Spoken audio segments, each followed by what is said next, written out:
So this is machine learning for cybersecurity. Today's topic is KNN. KNN stands for the K nearest neighbor algorithm.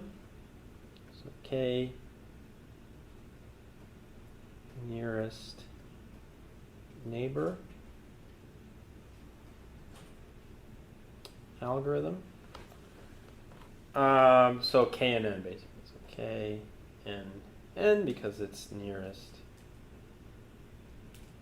neighbor. Right, so that's the algorithm. So the learning objectives, of course, for this unit. So the learning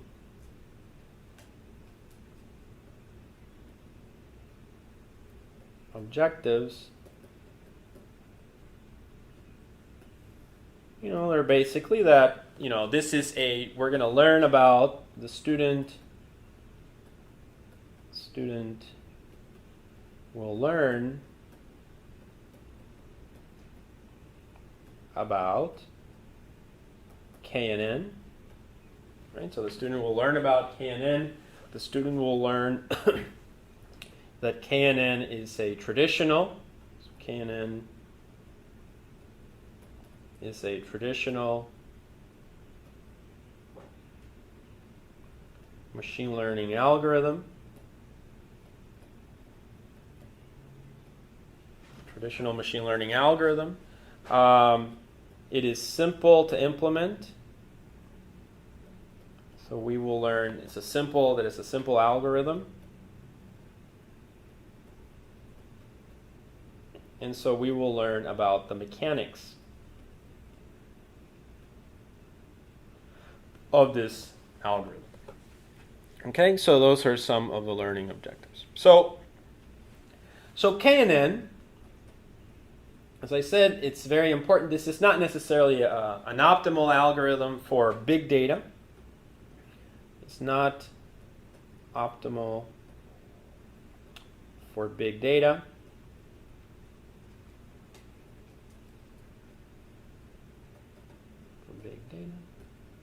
But I would say it's one of those traditional machine learning algorithms that you want to use to quickly prototype your data set.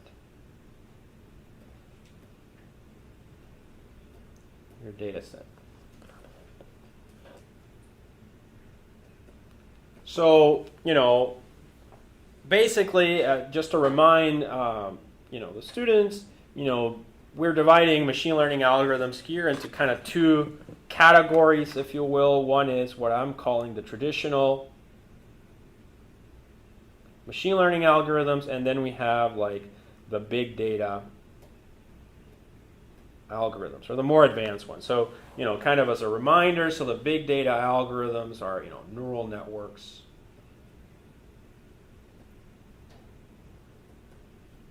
Networks, in particular things like deep learning.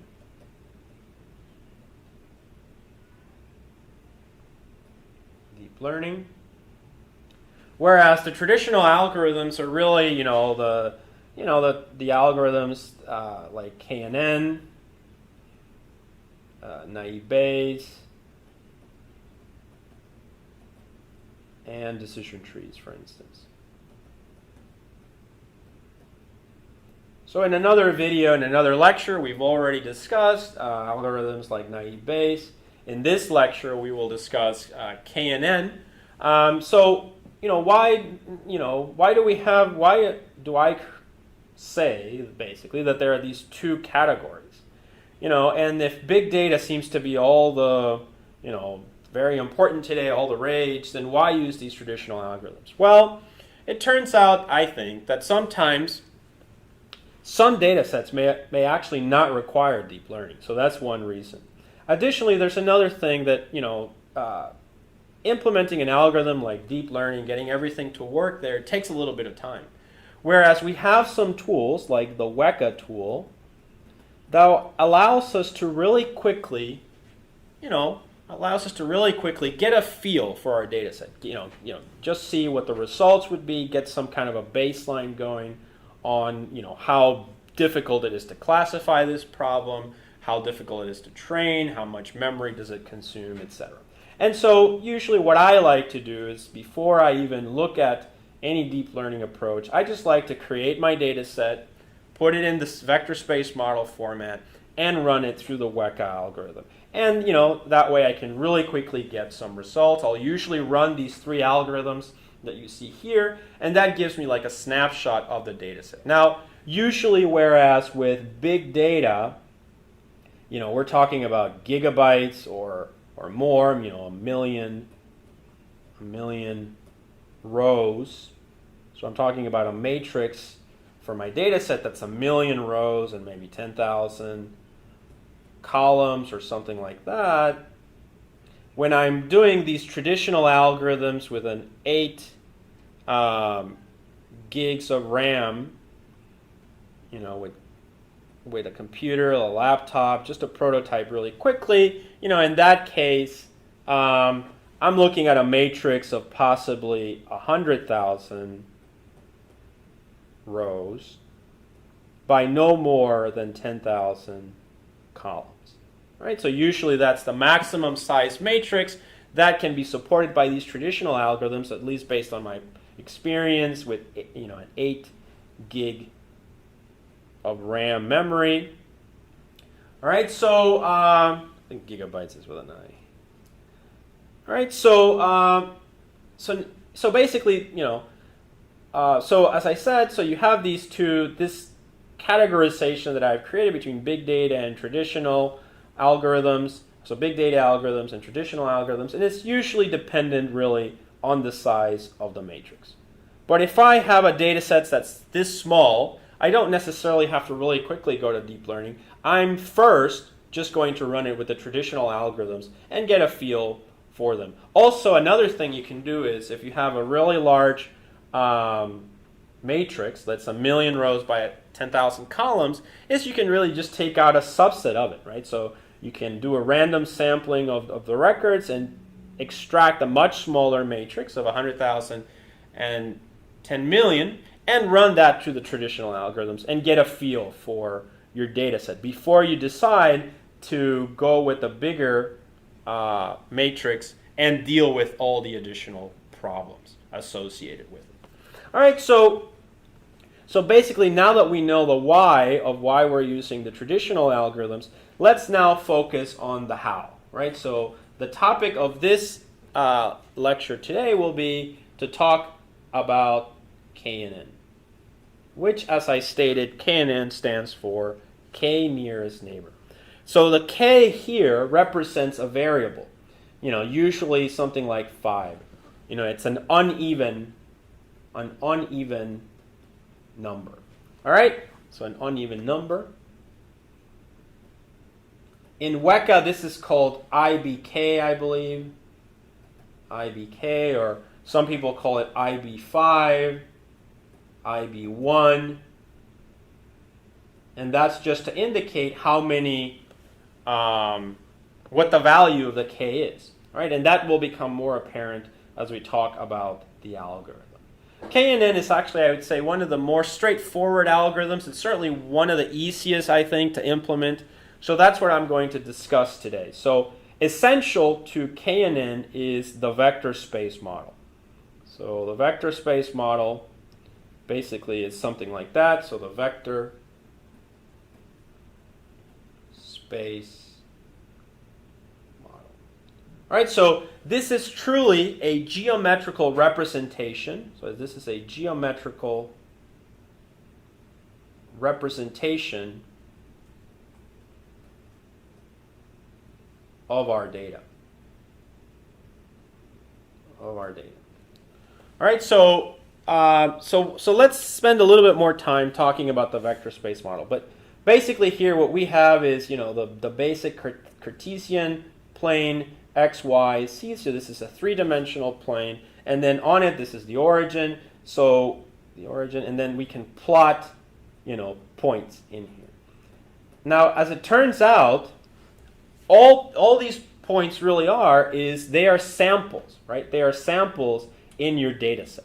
So basically, the vector space model is an approach that you take to take whatever your data is and represent it as a point in a vector space. So here, this x, y, and z actually have a meaning.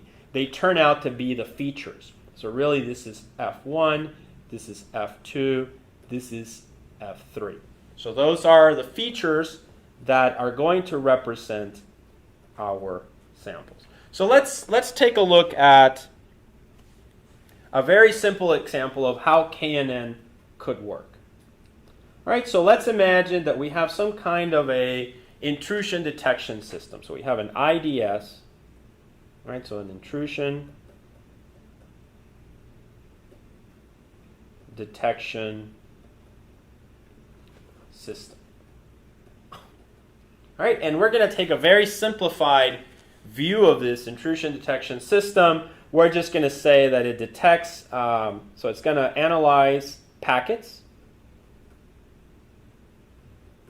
So it's going to analyze packets, right? So we all know what a network packet is, right? So we know network packet is information that travels through the network. So if this is, let's say, the network cable, this is information that's being sent through it, which is actually just a whole bunch of zeros and ones with some protocol, zeros and ones, zeros and ones. Right? So that is our data. All right.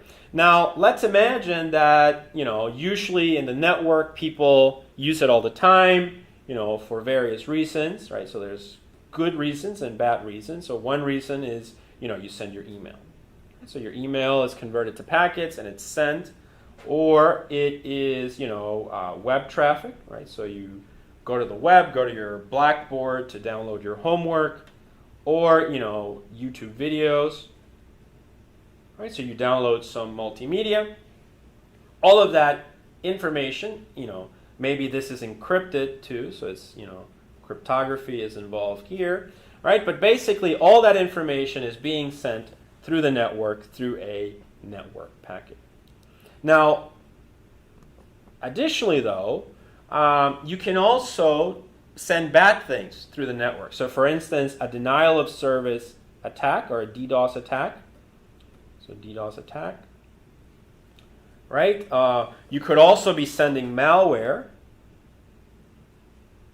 right, through the packet, as part of the payload, or you can do all kinds of things, right? Some kind of a spoofed packet, etc. Now, regardless of what it is that you're sending through the network, you're basically sending information. It just so happens that sometimes it's bad and sometimes it's good. So we're going to say this is, we're going to label this as goodware,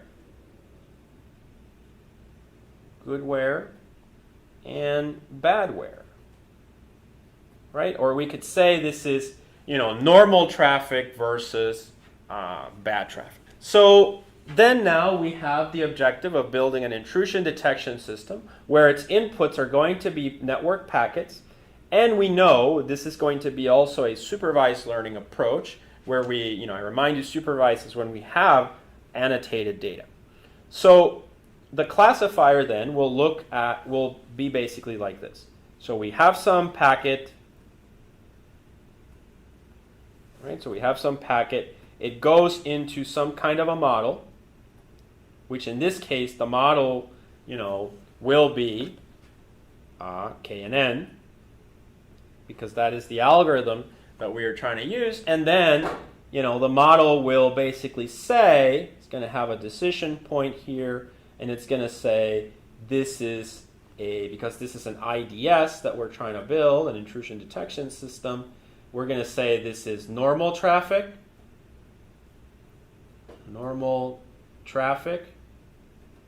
versus anomaly or abnormal. Now keep in mind there's some semantics here. An anomaly is not necessarily an attack, right? So anomaly, it's just anything that is not normal traffic. So there is that issue. A simplified way of saying this is bad traffic. All right, so we have either normal traffic or bad traffic. So we really just have two classes, 0 and 1, or -1 and 1. So whatever you want it to be, that's what our model is going to do, and the algorithm that we're going to implement in there is KNN. So there's a few things we need to understand here. The first one is, before we get to KNN, is how do we represent the data? Now that's really important, how we represent the data, because KNN requires you to use the vector space model. So we need to convert this into the vector space model, because KNN is a very geometrical algorithm. It requires, the notion of distances between a space, all right? A space of n dimensions. All right, so let's go ahead now and talk a little bit then about the data. So network packets, all right, so we're going to talk a little bit about network packets. So we know, for instance, that network packets can be ICMP packets, they can be TCP packets, they can be UDP packets, right? So they can be different types of protocols that you're using. But in general, all packets are really just pieces of information of 1 to 20 bytes, right? They're really a sequence of data like this that just divided into what are called headers. So usually, for instance, for a TCP packet, it's going to be something like the Ethernet header,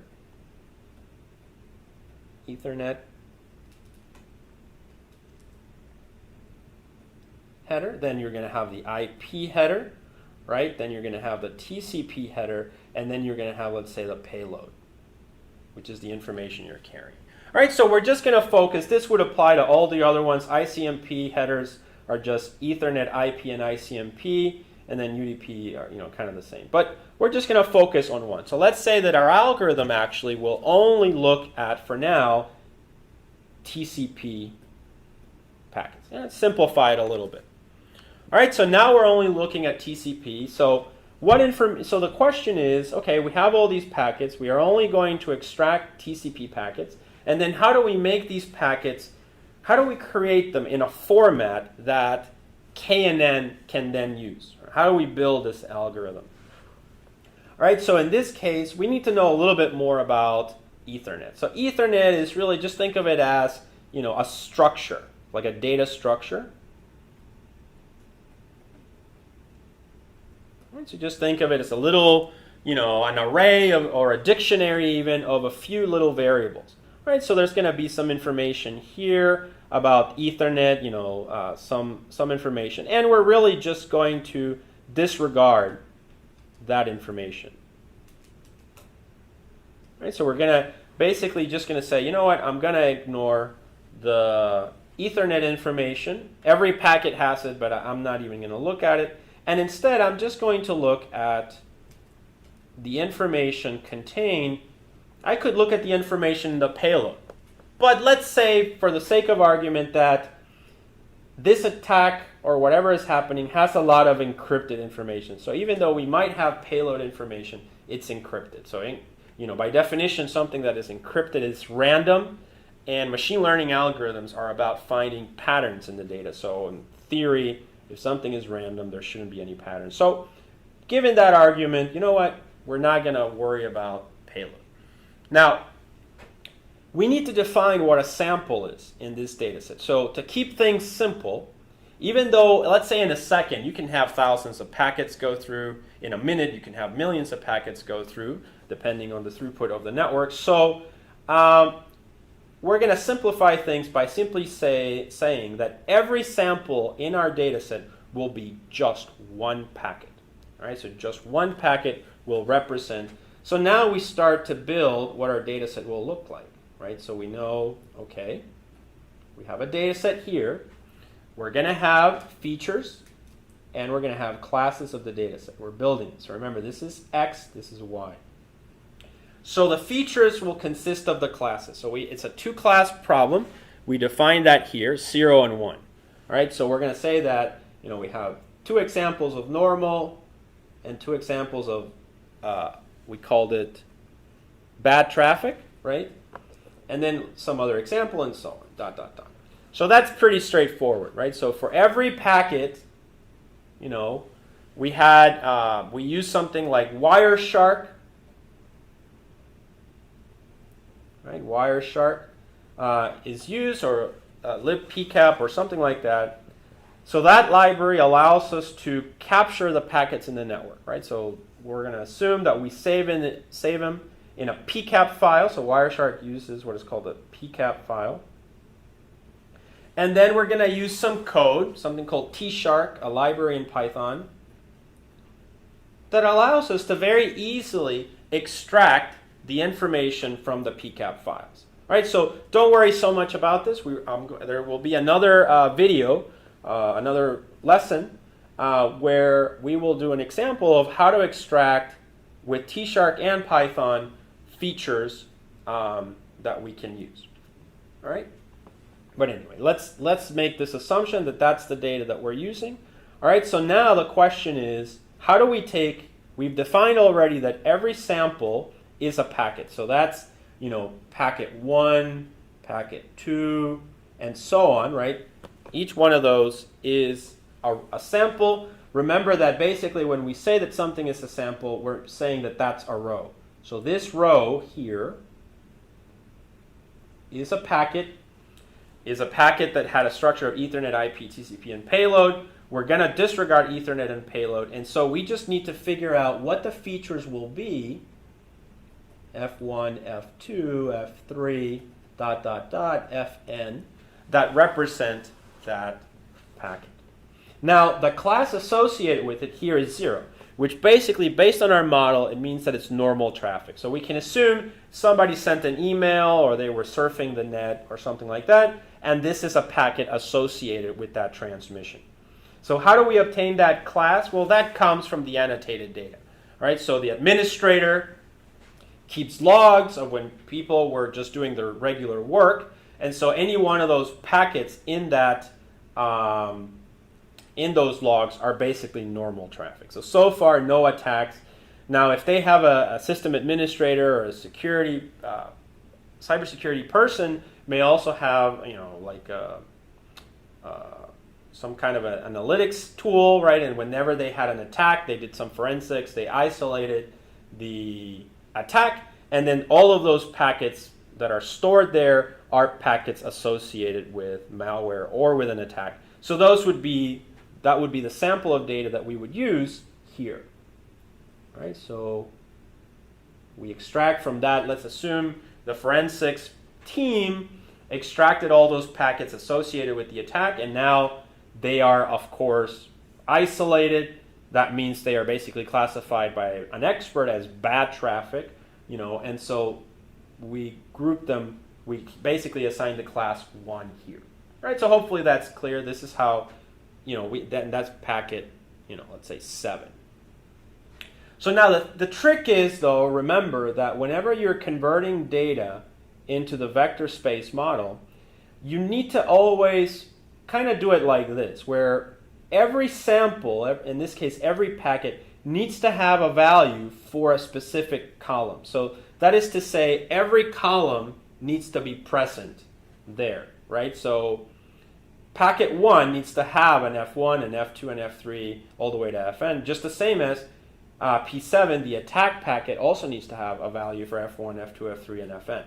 It is really the differences between the values in these columns that are what machine learning is trying to determine. So for instance, just for simplification, let's say that all good traffic is always like 2, 4, you know, low numbers.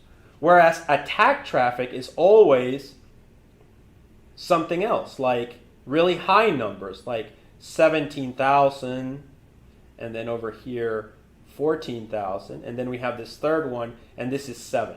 So what would happen here for column F2 is that the machine learning algorithm would learn, okay, whenever I see 1, the correlation is to see numbers that are really high.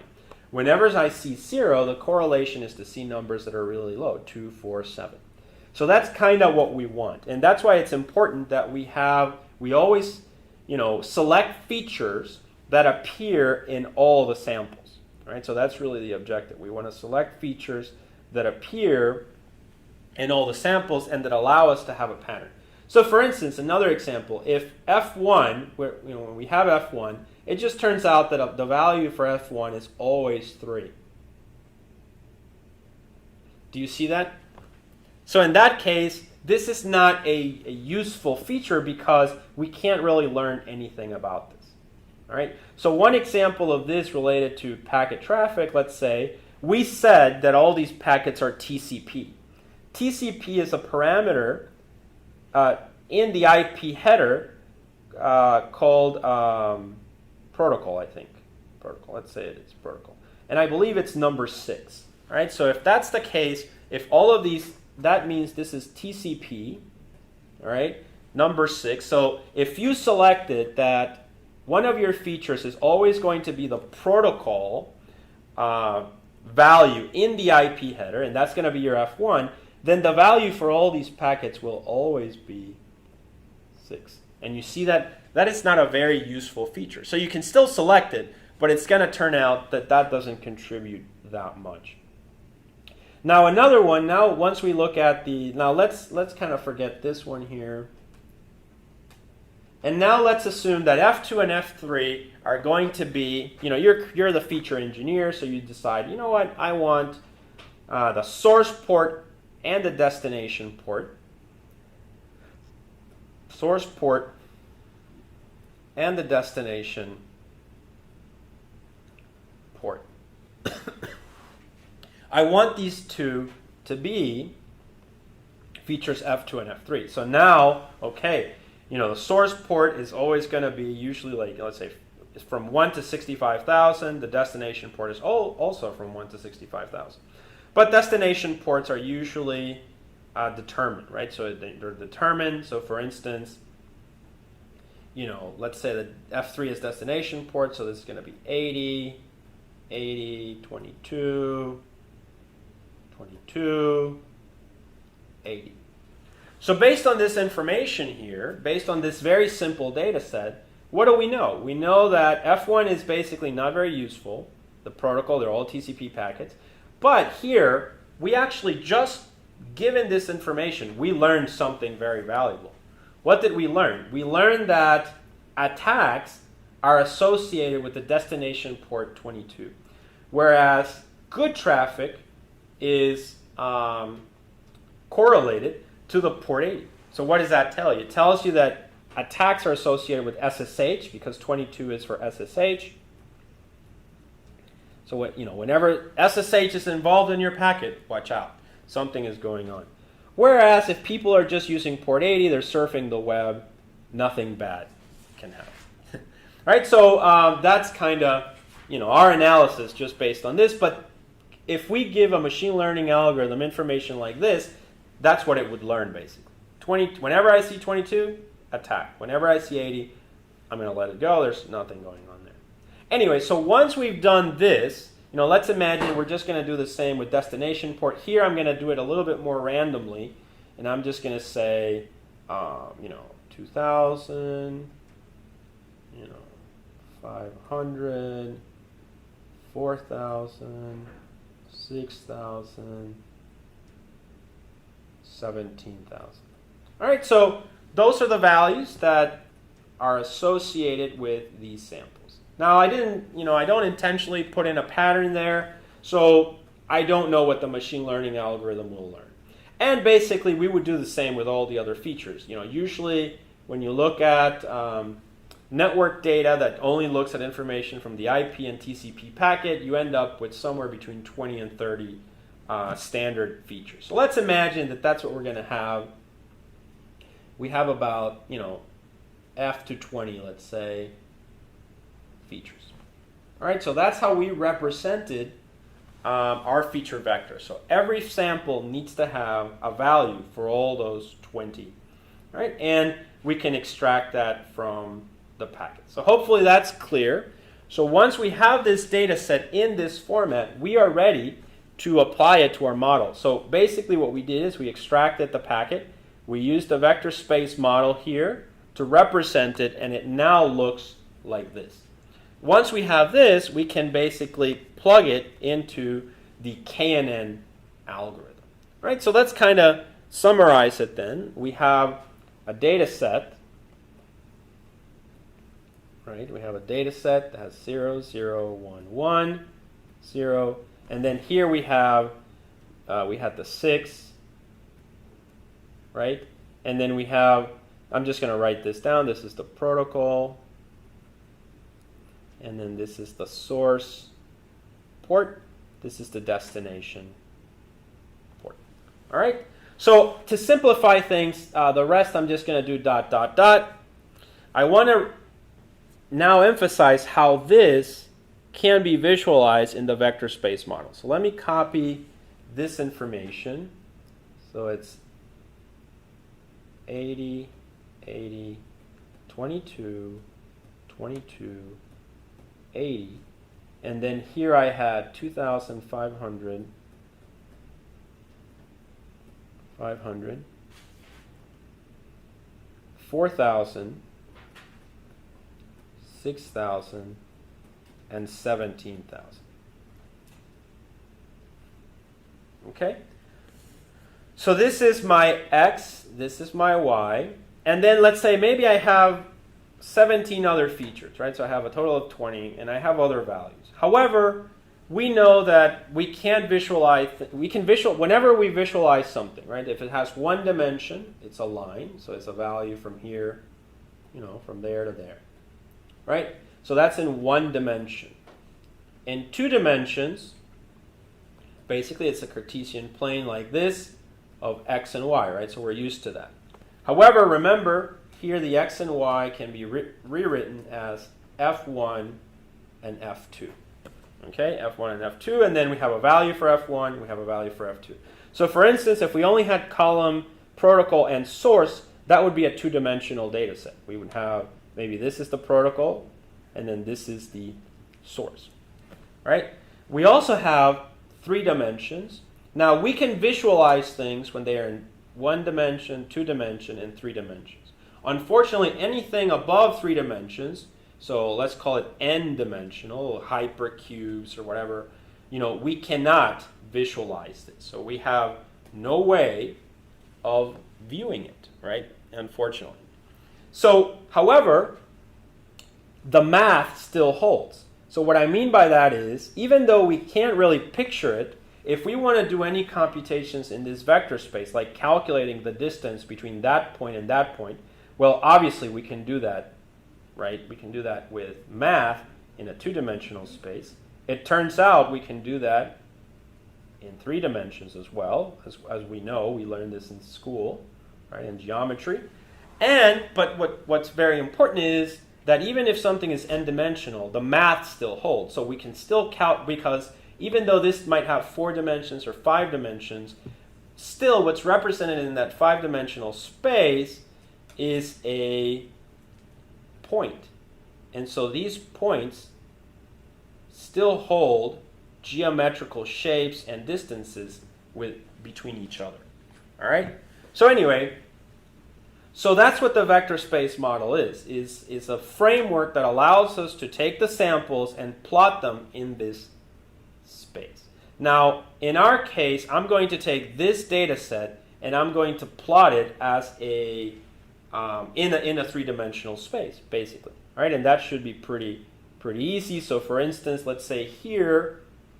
Now I have to build it. So I have to make some assumptions. So, for instance, I'm going to say, so I'm actually just going to do it here. Okay, so it's 3-dimensional because I only have 1, 2, 3. Again, I could have more, but then I would have to plot it in this the hyperspace, and I don't know how to do that. All right, so now the features are then, let's say, I'm going to say this is protocol. So So this is protocol, right? And then this is the source port, and then this is the destination port. Right, so I have destination port, source port, and protocol. All right. So now what do I need to do? I need to define the dimensions of these axes, right? These, so the x-axis, the y-axis, the z-axis, I have to define their dimensions. So protocol, usually the protocols that we're using, let's say in TCP or in packets, IP packets, are only going to be between 0 and 20. So then I'm going to set the maximum range of this to be 20. For the source port, well, that's pretty easy, right? I said at the beginning that we have 65,000 source ports and this, ports basically. So then this is going to be 0, 65,000, and this is 0 to 65,000. So those are the dimensions. So now I can go ahead, given this information, and I can start plotting. These samples. So I'm going to take the first one. So 6 is going to be around there. And then the source port is 2000, which is something like here. And then port 80 is down here. So there we go. There's 1. So a 0 goes here. So this is a class 0, so I'm just going to say 0 there. To avoid confusion, I'm going to remove the origin. The next one is still 6, same position. See how it's not useful anymore, right? So basically, it's so convenient. This 6 has actually made this 3-dimensional plane nothing more than a 2-dimensional plane, because it's really just a slice of the entire cube. They're all at the protocol 6 position. But anyway, we look at the next one. This one on the source port axis is actually even closer to here, to the left, and then port 80. So that's another 0 right there. All right, then we do the next one. 6 again, same position. We don't really need it. 4,000. This one is a little bit to the right here, and it's actually a 22. So technically, it's a little bit lower. So it's a little bit lower, like right there. So actually, just to make this a little bit easier, let me move these zeros further up. So we're going to say that 80 is about there. Okay, so now the 1, because it's a 22, even though it's a 4,000, which puts it about here, it's a 22, which is down here. The next one, this one here, again, it's a 6. 6 is the same position as all the other ones, so it's in the same slice, a 2-dimensional. It is now 6,000 for source port. That's a little bit further to the right, and it's the same 22, so it's kind of like there. You see that? And then we have the next one, which is 17,000, and it comes out to like over here, way like over here, maybe in the middle. And it's port 80, so it's a little bit higher again. So if you look, that's what we end up with. Our data sets there, this data set, the 5 samples are now represented here. Okay? So we can do all sorts of things to this, but basically, what do we know? We know that the data has a distance metric. So that is to say, if I take now a new sample, x, and I'm just going to like randomly throw it in here, x, there. How do I determine if this sample, because remember, this sample also has the same format here. It has x, also has protocol, source, destination, and so on, right? So it has information. Basically, this says that this sample is what? It's like 5,000 for source. It's still 6. And for the destination, it's higher than 80. So it's like 100 probably. All right, so that's the new sample. All right, you can see how that fits into the overall picture of this. Now the question is, how do we classify this sample? How do we decide if this is an anomaly or if this is normal? So that's exactly where KNN comes in to solve the problem. All right, so let me basically rewrite this over here in a clearer way. So this is protocol. This is source port. This is destination port. And remember, these are F1, F2, F3. So let me replot those values. So we have zeros are kind of here and here. X is a little bit above them. And then the 1s are down here. Okay. So how do we solve this problem? So remember, the goal is we built the model. And that's the model, the vector space model. We know how to extract packets and convert them into the vector space model. Now our goal is to determine if something is a 0 or a 1. Right? And we're going to use KNN to do that. So we need KNN to solve this. So how do we solve it? Well, intuitively, you might already be able to say, well, you know what? This is a vector space model. It's a geometric Cartesian plane. Because they all have 6, this actually becomes not even important.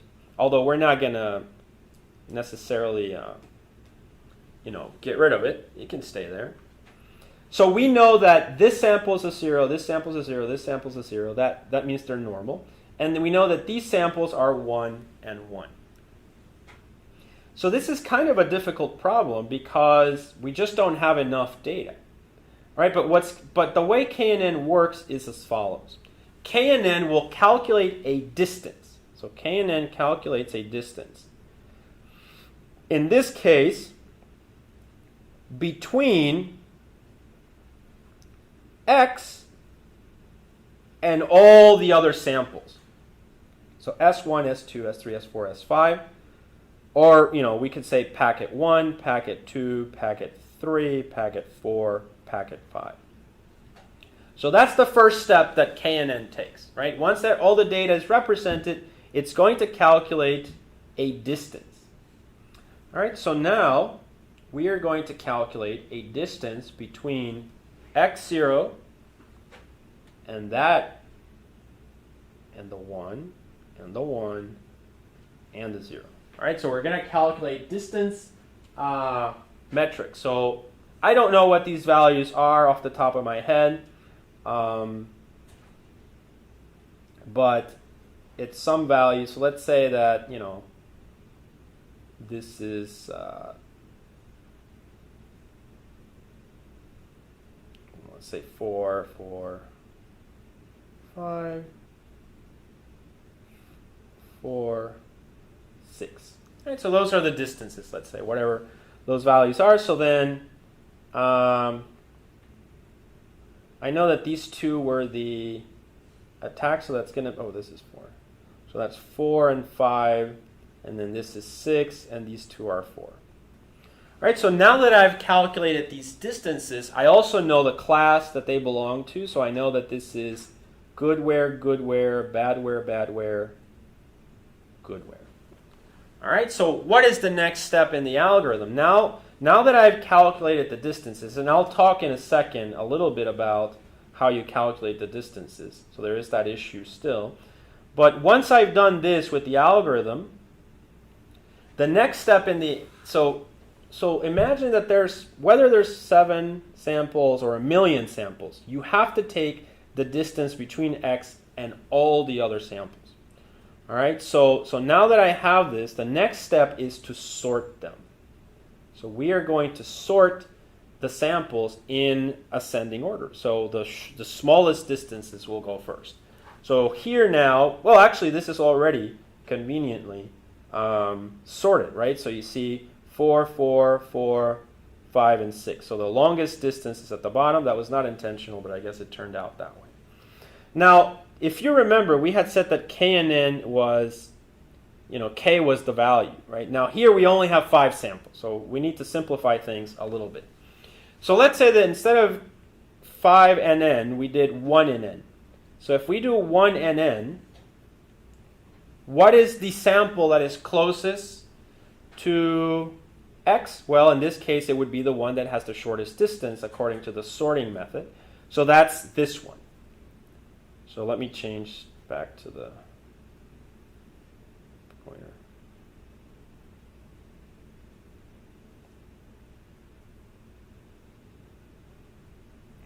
Okay.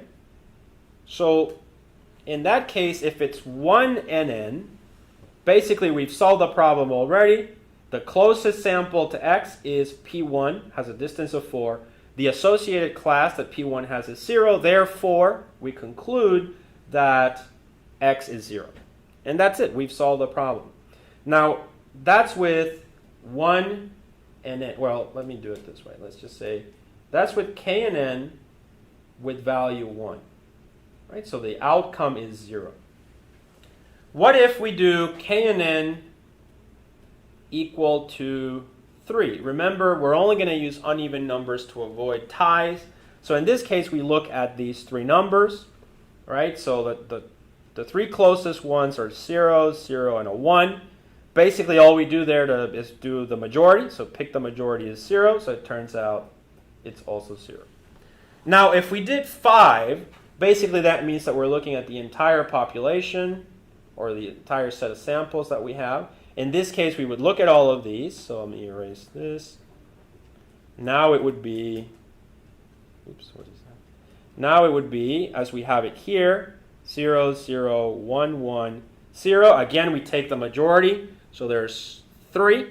So that's the majority. So it would be 0. So it turns out that in general, this example came out that KNN would predict that x is 0 because it's closest to the zeros, or there's more zeros, or stated in other words, there's more, the samples that are closest to it are all, or the majority of them are zeros. And that's basically it. So that's how KNN works.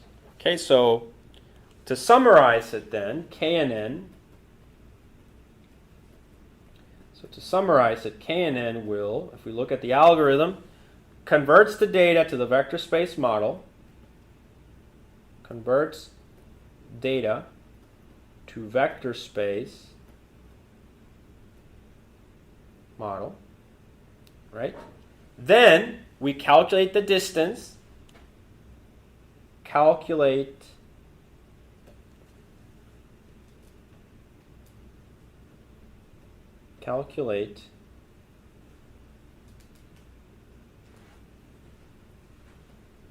distance between your x, let's call it test sample, and all other points or samples.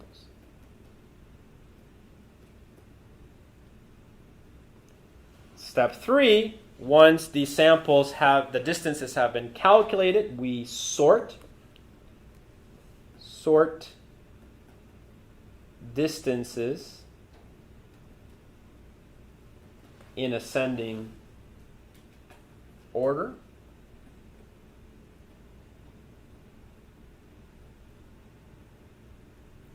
And finally, we select the 5 closest samples. For instance, when KNN uses 5, all right, and we select the 5 closest samples and pick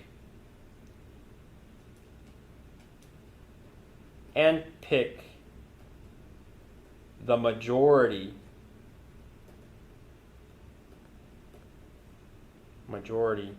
class.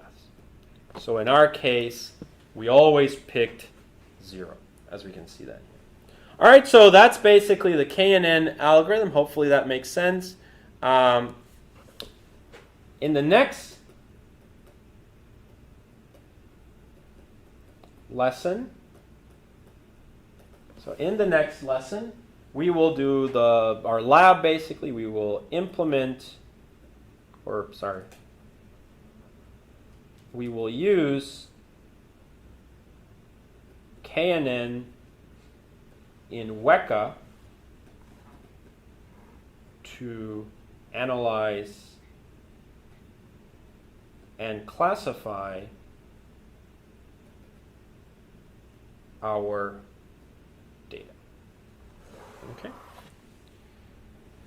Okay, so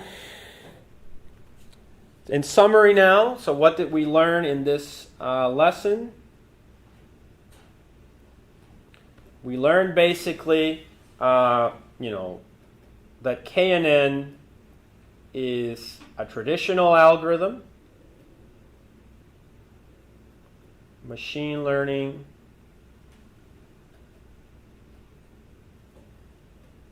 algorithm, that it is easy to implement,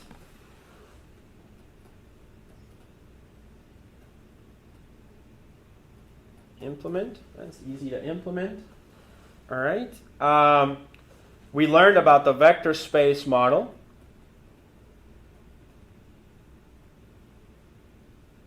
So we learned about the vector space model.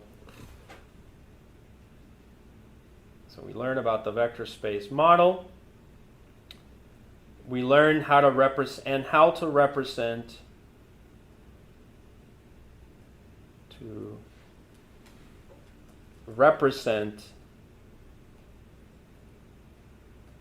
packets with this model. And then we learn how to use KNN to classify samples. So we learn, say, the mechanics